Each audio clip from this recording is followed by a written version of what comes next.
Hello everyone, welcome back. तो हम production function topic खत्म कर चुके हैं और अब हमारी बारी हमारा नए चैप्टर ऑफ यूनिट 3 की, and that chapter is cost. Production कर लिया। जब हम इनपुट्स एम्प्लॉय कर रहे हैं, प्रोडक्शन कर रहे हैं, तो डेफिनेटली उन इनपुट्स को हायर करने में what we have to incur the cost. There are some expenditures जो हमारे इनपुट्स, जो भी हमने अभी तक फैक्टर्स ऑफ प्रोडक्शन किए, फिक्स फैक्टर और वेरिएबल फैक्टर और व्हाटएवर, उन इनपुट्स को परचेज करने के लिए what we have to do, we have to basically हमें we have to hire the inputs. और उस इनपुट्स को हायर करने में जो भी एक्सपेंडिचर आता है वो हमारा क्या होता है, वो हमारा कहलाता है कॉस्ट। ओके, सो हम इस वाले चैप्टर में करने वाले हैं different types of cost, right. तो डिफरेंट टाइप्स ऑफ कॉस्ट होगा, उनके ग्राफ्स होंगे, एंड अल्टीमेटली पूरे चैप्टर में हम यही देखने वाले हैं, different cost, different curves and different relationship also. Fine. सबसे पहली चीज, हम कॉस्ट होता क्या है। So the employment of input leads to their payments. Obviously, if we are hiring labor, we are employing capital, entrepreneur or land, तो हमें कुछ ना कुछ पेमेंट करनी पड़ेगी, एंड दैट पेमेंट हमारा क्या कहलाता है, कॉस्ट कहलाता है। In economics, there are two types of cost, explicit and implicit. In economics, दो तरह की कॉस्ट है, explicit and implicit. Let's suppose हम प्रोडक्शन कर रहे हैं, you are producing any product or commodity. अब प्रोडक्शन के लिए आपने कौन कौन से इनपुट हायर किए वो हम बात कर लेते हैं। लेट्स सपोज क्या क्या इनपुट लगते हैं। अगर हम बात करें, नोटबुक प्रिंट हो रही है या बुक प्रिंट हो रही है, तो हमें इंक चाहिए। ओके, हमें मशीन चाहिए जो प्रिंट कर पाएगी।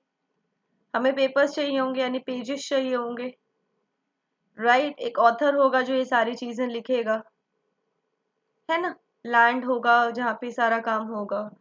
Anything else, I guess maybe, and some electricity, some fuel and बहुत सारी चीजें एक्सेट्रा मैं लिख रही हूँ। ठीक है ना। अब सपोज करो ये लैंड जो थी ये ऑनर की ही है, आपने रेंट पर नहीं ली। ये लैंड जो थी ये ऑनर की ही थी।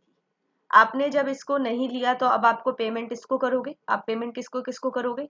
आपने जिस पर्सन से इंक खरीदा, है ना, आपने जिस पर्सन से इंक खरीदा आप उसको पेमेंट करोगे। आपने जिससे मशीन लिया आप उसको पेमेंट करोगे। आप जिससे पेपर्स लेकर आ रहे हो उसे पेमेंट करोगे। ऑथर को पेमेंट करोगे अगर आप पब्लिशिंग हाउस है तो। एंड जो फ्यूल वगैरह है आप उसकी पेमेंट करेंगे। अगर ऑनर का खुद का जमीन था, जो इस कंपनी को, इस पब्लिकेशन हाउस को ओन करता है, ये अगर आपका, ठीक है। सो अगर आपका ये जिसका है, अगर लेट्स सपोज हम कहें जिस पर्सन का लैंड है या जो पब्लिशिंग हाउस है उसी पर्सन का लैंड था, and you are not paying that दस पर्सन, लैंड का तो कुछ पे नहीं करेंगे। क्लियर, समझ आ गया क्या बोल रही हूँ मैं। जैसे यार एक एग्जाम्पल लेते हैं, हम शॉपकीपर्स हैं, तो शॉपकीपर जिनकी खुद की दुकानें हैं, जिनका खुद का लैंड है और उन्होंने शॉप ओपन करके बैठे हैं, वो तो जितने भी लेकर आ रहे हैं, परचेज कर कर आ रहे हैं, वो उस पर पेमेंट कर रहे हैं, एंड देन फिर सामान सेल कर रहे हैं। वो दिन भर पर्सन जो है, वो शॉप का जो मालिक है, जो ऑनर है, वो दिन भर एज जो शॉपकीपर्स हैं, मैं उसका भी लिख रही हूँ यहाँ पर, जो हमारे शॉपकीपर्स हैं वो क्या कर रहे हैं, लेट्स सपोज उनकी खुद की लैंड भी है, लैंड भी उनकी खुद की है, एंड वो दिन भर एज एन एम्प्लॉय भी काम कर रहे हैं, एज एन एम्प्लॉय भी काम कर रहे हैं। लेकिन जब वो पेमेंट करने जाएंगे तो पेमेंट उनको किनकी किनकी करनी पड़ेगी? जिस लेबर को उन्होंने हायर कर रखा है, जो प्रोडक्ट्स वो लेकर आ रहे हैं, वो इन सब की पेमेंट करेंगे। इलेक्ट्रिसिटी बिल होगा एंड सो ऑन, है ना। तो ये जिसकी पेमेंट नहीं होती है, जो ओनर खुद करता है, maybe as a manager, as an employee वो काम कर रहा है दिन भर, मे बी उसकी खुद की लैंड है, या मे बी इसका कुछ और भी सामान है जिसको वो डायरेक्ट पेमेंट नहीं करते हैं। तो जिनकी डायरेक्ट पेमेंट होती है उसको हम एक्सप्लिसिट कॉस्ट के नाम से जानते हैं। जो जनरली अगर आप अकाउंटेंसी में या बिजनेस में जिन कॉस्ट की बात करते हो, वो जनरली हम एक्सप्लिसिट कॉस्ट की बात करते हैं। हम कहीं पर भी हिडन कॉस्ट की बात नहीं करते हैं। लेकिन जो कॉस्ट हिडन होती है, यानी जिसमें आपने कहीं पर भी किसी को पेमेंट नहीं करी है, उसको हम इम्प्लिसिट कॉस्ट कहते हैं। और ये जनरली इकोनॉमिक्स में हम इसकी स्टडी करते हैं। इकोनॉमिक्स में जब भी हम कॉस्ट देखते हैं तो हम इम्प्लिसिट कॉस्ट भी देखते हैं, हम अपॉर्चुनिटी कॉस्ट भी देखते हैं, हम सारी चीज़ें देखते हैं। हम सिर्फ उन्हीं को नहीं लेते हैं जिनको कैश में पेमेंट किया गया है, हम एक्चुअल में कॉस्ट ऑफ प्रोडक्शन देखते हैं कि भाई प्रोडक्शन करने में तो भाई इस ऑनर का लैंड भी तो लगा है।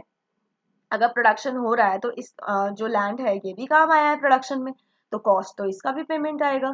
सिमिलरली ये एक पर्सन, अगर ये पर्सन काम नहीं कर रहा होता तो कोई और पर्सन को हायर करना पड़ता, तो ये भी कॉस्ट ऑफ प्रोडक्शन है, और इसका जो रेंट है वो भी आपका कॉस्ट ऑफ प्रोडक्शन है।